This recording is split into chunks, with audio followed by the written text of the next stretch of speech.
Sinbad's sixth voyage. Sinbad decided to travel over land routes to a port in India and then sail from there. It was a very safe and useful journey, and he and his friends traded well along the way. The ship sailed from an Indian port and kept going well, till a storm came up, carrying it off its course. The worried captain looked at maps and sea, for this dangerous sea could destroy them. The ship crashed into a mountain rising steeply out of the sea and broke. They lost everything but were glad to be alive. They found the wreckage of many ships and skeletons of dead sailors. None seemed to have left safely from here. Sinbad noticed that a river was flowing not into the sea but into an arch in the rocks. Following it, he reached a cavern inside the arch with walls and floor covered with diamonds and other precious stones.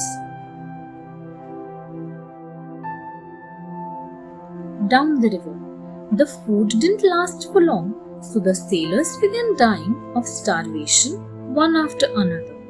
Sinbad thought he was going to die in any case and decided to make an attempt to find a way out.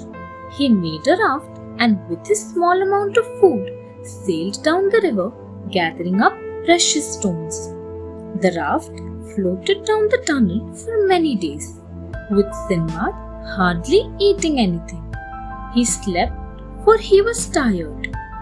He awoke to find the raft tight and men with dark faces chattering around him. He couldn't understand them, but when he bowed and spoke in Arabic, one of them understood him. Sinbad asked for some food and they put him on a horse and took him and his raft to the king of the Indies in the city of Serendib. Sinbad introduced himself to the king politely and asked for food and shelter.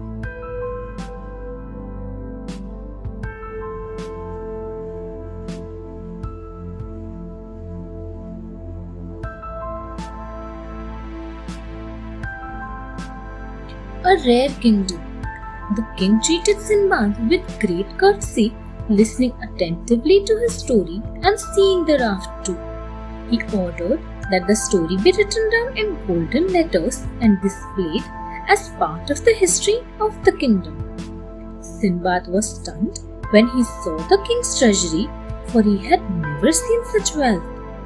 The king offered anything he wished to have, but Sinbad asked for nothing.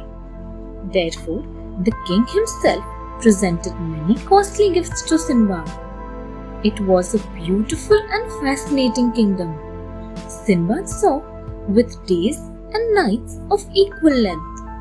It had a beautiful valley on top of the highest mountain in the world. Precious gems were found everywhere, as were rare plants and trees. The sea gave pearls and the valleys gave diamonds. The king rode on a royal decorated elephant, and he ensured that his people were treated in a fair and just manner.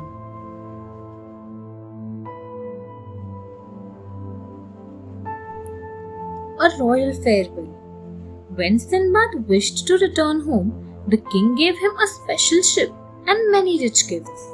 He sent a message for the Caliph of Baghdad with gifts for him too, including a ruby vase filled with pearls and a snake skin that could protect and cure anyone who slept on it. Sinbad returned home in comfort, going first to the Caliph's palace to present him the gifts sent by the king of the Indies.